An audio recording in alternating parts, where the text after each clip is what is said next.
Testemunhos Seletos, volume 1, capítulo 96. O Juízo. Na manhã de 23 de outubro de 1879, por volta das 2 horas, o Espírito do Senhor repousou sobre mim e vi cenas do juízo vindouro. Faltam-me palavras para descrever devidamente as coisas que passaram diante de mim e o efeito que tiveram sobre meu espírito. Parecia haver chegado o grande dia da execução do juízo de Deus. Milhões achavam-se reunidos diante de um grande trono, sobre o qual estava sentada uma pessoa de aparência majestosa. Vários livros achavam-se diante dele, e na capa de cada um estava escrito em letras de ouro que pareciam como chama ardente, contas correntes do céu.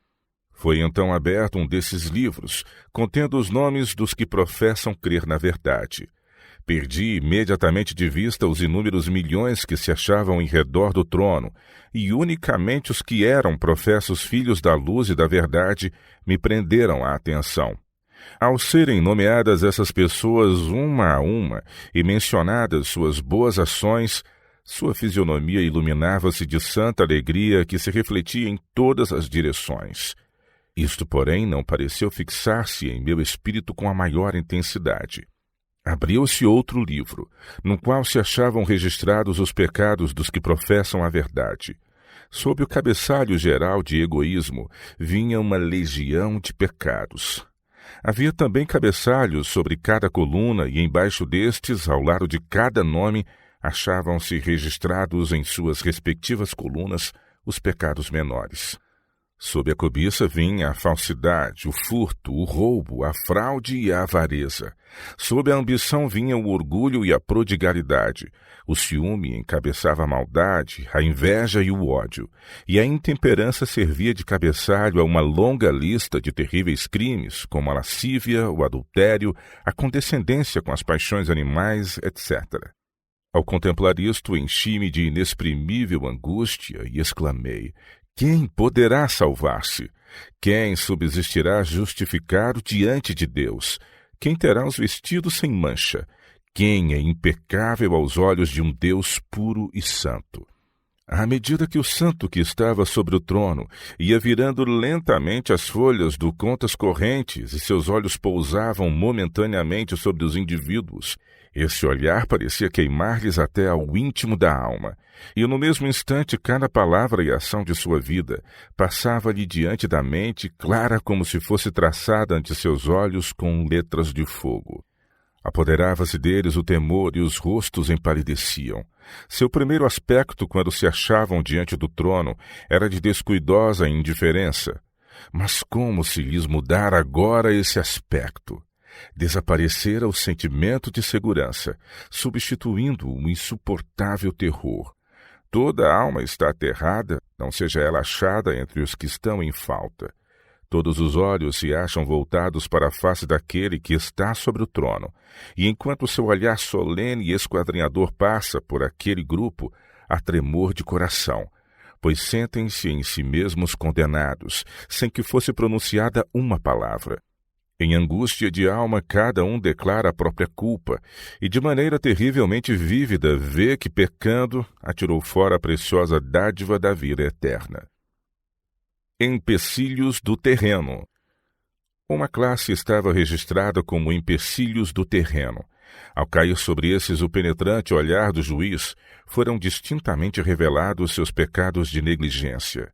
Com lábios pálidos e trêmulos reconheceram haver sido traidores do santo depósito que lhes fora confiado. Haviam tido advertências e privilégios, mas não os haviam atendido e aproveitado.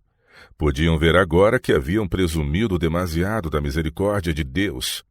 Em verdade, não tinham a fazer confissões como as dos vis e baixamente corrompidos, mas como a figueira eram amaldiçoados por não produzirem frutos, por não haverem usado os talentos a eles confiados.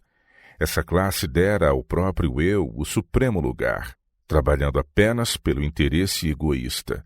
Não eram ricos para com Deus, não havendo correspondido às suas reivindicações sobre eles. Conquanto professassem ser servos de Cristo, não lhe trouxeram almas. houvesse a causa de Deus dependido de seus esforços e haveria definhado, pois eles não somente retiveram os meios que lhes foram emprestados por Deus, mas a si mesmos se retiveram. Estes, porém, podiam ver agora e sentir que, assumindo para com a obra e a causa de Deus uma posição de responsabilidade, haviam se colocado do lado esquerdo.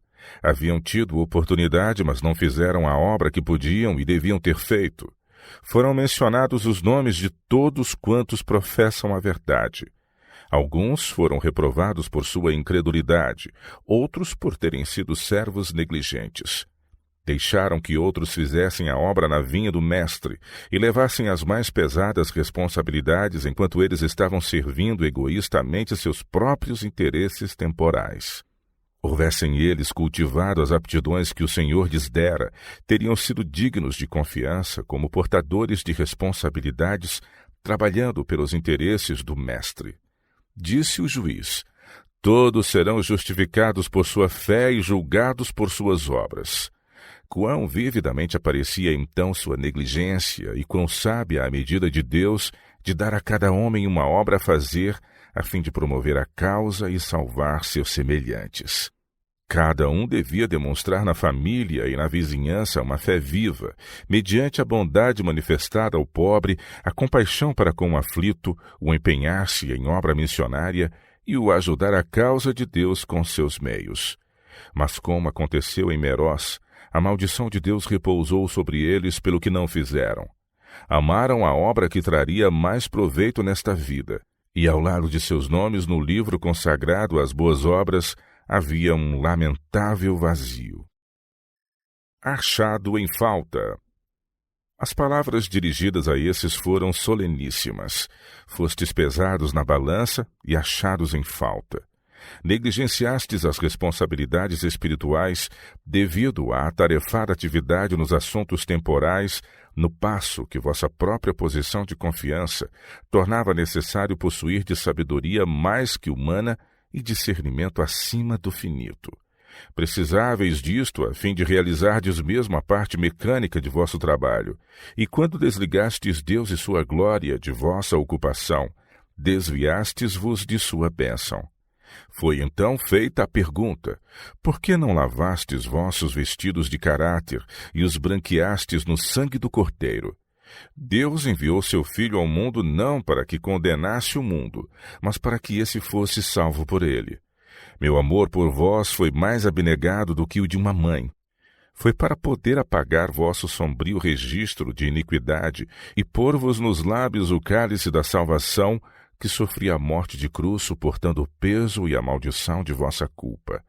As agonias da morte, os horrores das trevas do sepulcro, eu suportei a fim de vencer aquele que tinha o império da morte, descerrar a prisão e abrir-vos os portais da vida.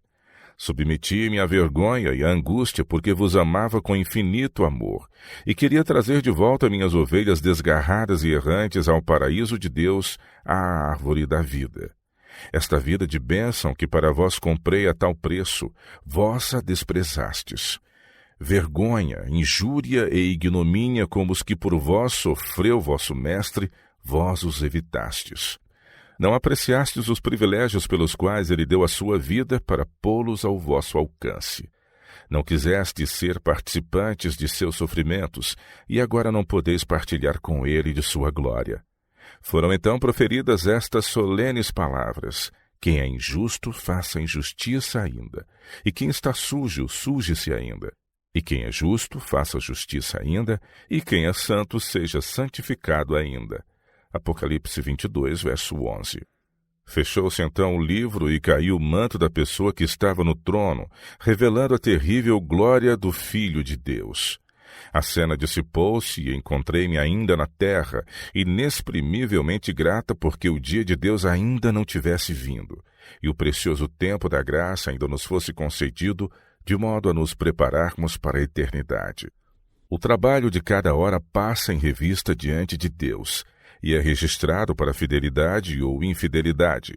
O registro dos momentos desperdiçados e não aproveitadas oportunidades terá de ser enfrentado quando se assentar o juízo, e os livros forem abertos e cada um for julgado segundo as coisas escritas nos livros. Egoísmo, inveja, orgulho, ciúmes, preguiça ou qualquer outro pecado nutrido no coração excluirá uma pessoa da bem-aventurança do céu. A quem vos apresentardes por servos para lhe obedecer, sois servos daquele a quem obedeceis. Romanos 6, verso 16.